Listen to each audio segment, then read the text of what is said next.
Oklahoma also will sacrifice if this doesn't get done smoothly. Well, we're joined by Jeff Traylor, great friend of the show, UT San Antonio football coach, unbeaten, top 25 for the first time, and about to be down the road, a part of the American Athletic Conference. Coach, Jeff, how you been? Thanks, David. I'm doing great. Thanks for having me on. What does it mean so early in your tenure there that what you've done, the recruiting you've been able to do in the 2-1-0, but also now the word you can say, hey, we're ranked in the top 25? Just what you said, recruiting, national exposure, boosters, administrators, fans, just belief. It takes funding to get these things done, and there's no secret to that. And people want to give the things they believe in, and when you have success, and you do things right, you take care of kids, people want to believe in that. They want to help.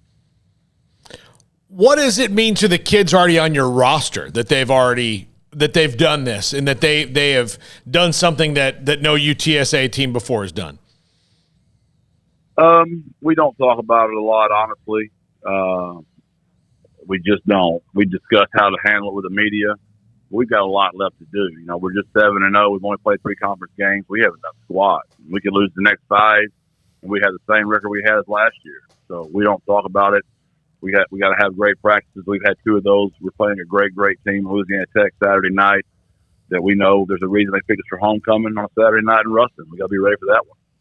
Don't eat the cheese, right, Coach? No doubt. No doubt. 100% right. Yeah, I can see, though, where that would be problematic because, you guys are getting all this attention now, and for a lot of the players and whatnot, it's probably new. Being in the top 25 and all that, so I can see that where there's a lot of not eating the cheese right now. Coach, I asked you about Sincere McCormick the last time that you were on the show, and you talked a lot about just what a great young man Sincere is, but Frank Harris, your quarterback, I feel like in just watching the box scores and watching the games that I have over the last few years, there's been great development with him as well. Just talking about Frank and the leader that he is, the important piece that he is for your machine, what's your experience been like with that young man?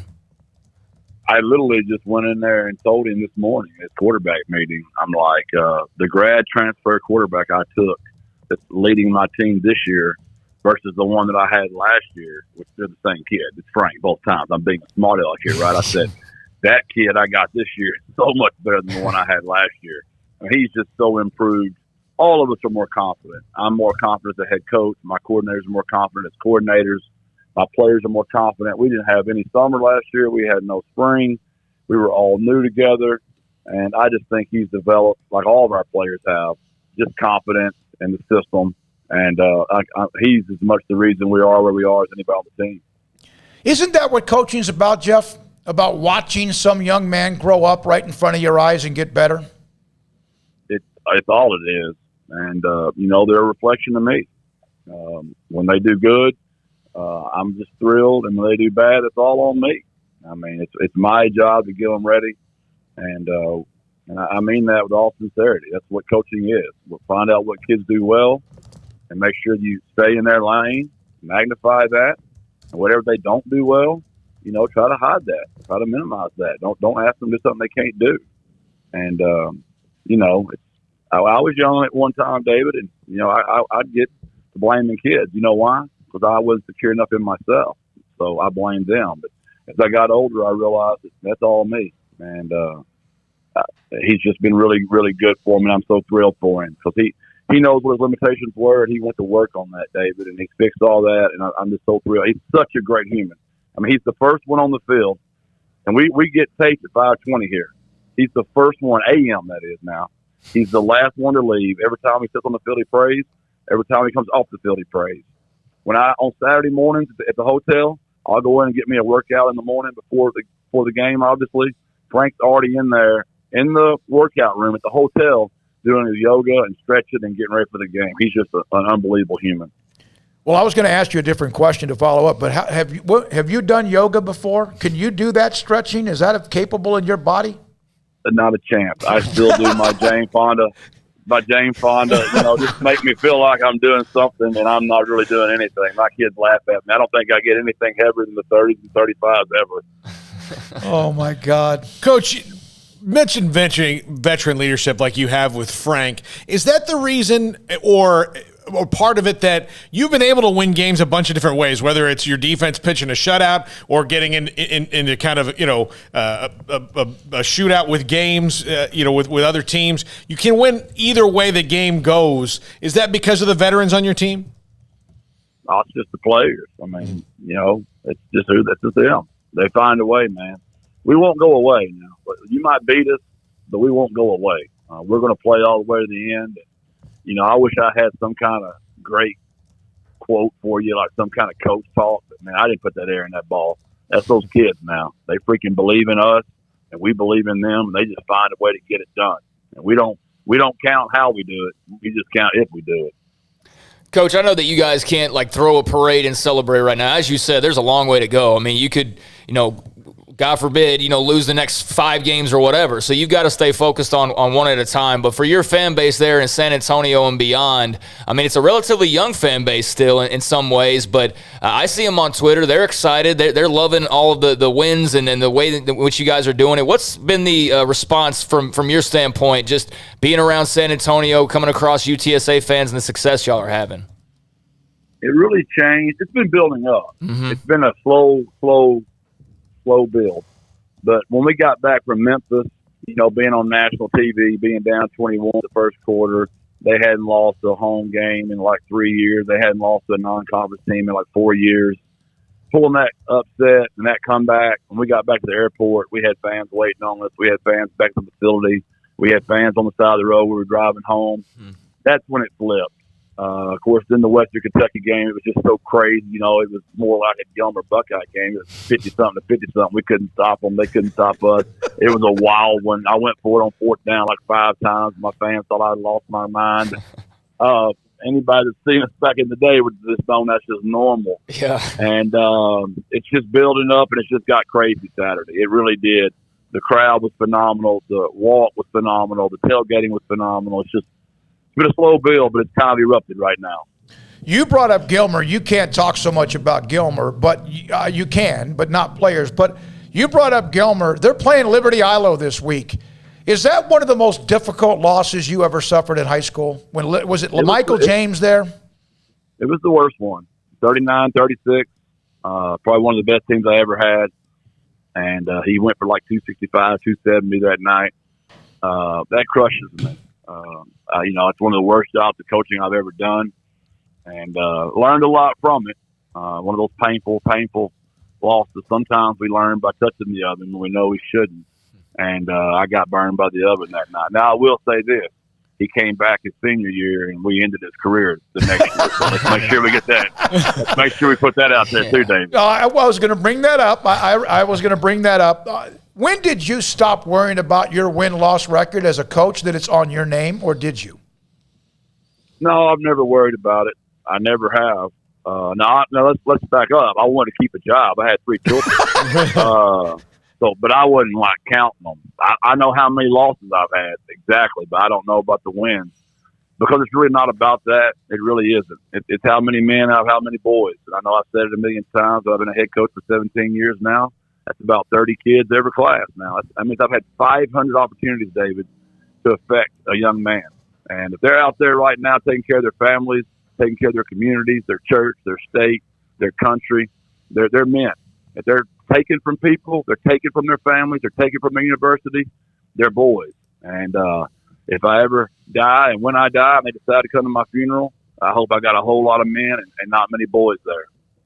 Well, look, just to balance this. That's a pretty powerful, deep thing to say. Thank you. That's good. But just to balance the scales, Coach, not to bring up one of your worst losses, the first time I saw Gilmer, I was doing Mejia, and you guys. You just scored 90? Well, here's the thing. The first quarter and a half was one of the best football games I'd ever done in my career. The part after that was just the Gilmer Buckeyes going into the end zone. So I don't know if that was, I want to say the second or third round of the playoffs in 08 or 09? Yeah, but then again, I played Lee against Lee Wigington. I played Lee again at Mejia, and it was 49-7 at halftime. And I put my JV out there in the second half, and you can't make this up now. It was 49-42 in the fourth quarter. I had to put my starters back out there, and Mejia had the ball. and Lee was going to beat me and tie me up in the fourth quarter, and it's the only time we stopped him. So all those people used to get on me about running that score up. When you blow a 49-7 lead, you don't care about running those score up anymore. You just want to get home. Is that you're kidding? You really did that? No, I remember that one too. 49 it was either 42-7 or 49-7.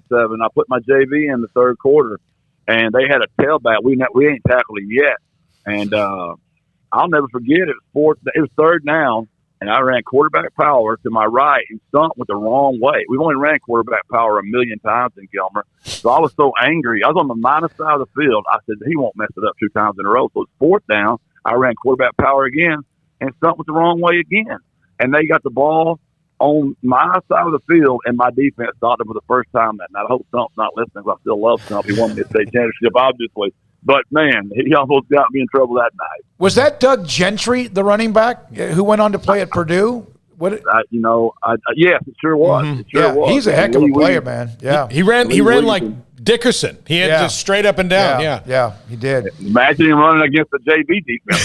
That was real smart. Jeff Traylor, head coach at UT San Antonio. So the news came out earlier this week about the American Athletic Conference. I know you have to worry about right now your own conference in the future as well, but right now, your thoughts about that? Because we asked you about the changing landscape in college football. At the time, that didn't really include, or UT San Antonio wasn't in that discussion, and now you are. What about that? Dr. Compost has put out a statement, and I'm supposed to refer to that statement. So I apologize, David. I can't go there with you right now. There will be a time we'll be able to comment. It's just not right now. Okay. It's a compliment. Sorry. Yeah, that's fine. There's a lot of schools that can't say things, and they got to be careful because they don't want to eventually bust what they're doing in their own conference. I'll ask you this, Coach. I mean, it just seems like there's always something swirling in college football, right? Like, do you just constantly have to have kind of your head on a swivel in regards to not only taking care of your own team on a daily basis, but just keeping up with the ever-changing environment, whether it be name, image, likeness, or realignment, or whatever may come with that? That's why you have to have an agent. You've got to have good administration, because I'm not getting in that world. Every second I choose to not be doing football, like this 25 minutes I put on my board up here for David Smoak and Craig Smoak, I knew that was 25 minutes I was taking away from football, right? So you just got to prioritize what really matters the most for you. And I know it sounds like coach talk, but we got to win today. We got to be the very best we can be today. We were fantastic on Wednesday.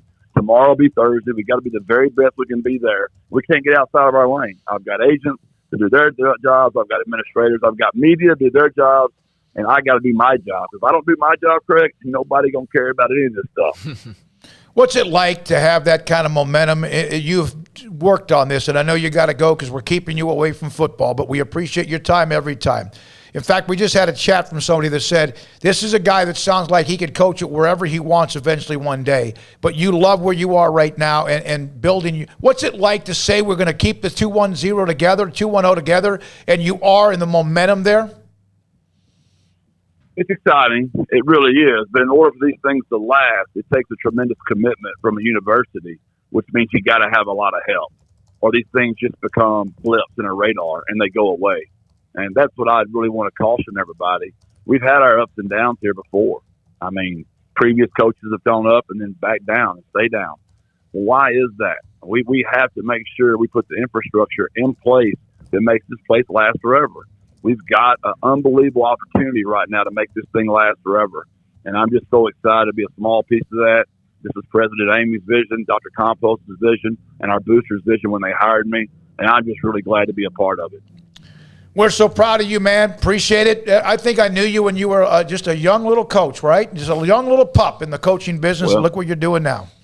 Well, thank God you loved Danny long, because I was in my 20s, and that made you love me, and then eventually you learned to love me on your own. So I appreciate all your support, David and Craig, and God bless and birds up. And Paul Catalina, thanks a lot, Jeff. Appreciate your time. Birds up, UT San Antonio in the top 25, first time ever. Yeah. This is a young football program that's doing what they're doing right now. Yeah, and I kind of hate us in some ways because, and I say that, somewhat jokingly, but, we are the ones that, hey, you're 7-0, or you're what, and then next week they get blown out, and and he's got the right mentality. That's what the coaches have to do. You talk about Saban with the don't eat the cheese or whatever. And that's absolutely right, because if you are one of these players, you're Frank Harris. I'm not worried about Frank Harris doing that, obviously, especially after listening to what Jeff said. But, if Frank Harris were a little more weaker-minded, I suppose, and jumped on Twitter and started reading all the different things about how great UTSA is and how unbeaten they are, and they're in the top 25, well, maybe you let your guard down a little bit. So it sounds like they're staying hungry and they're not letting this become some accomplishment, because really it's only an accomplishment if you're still top 25 at the end of the year,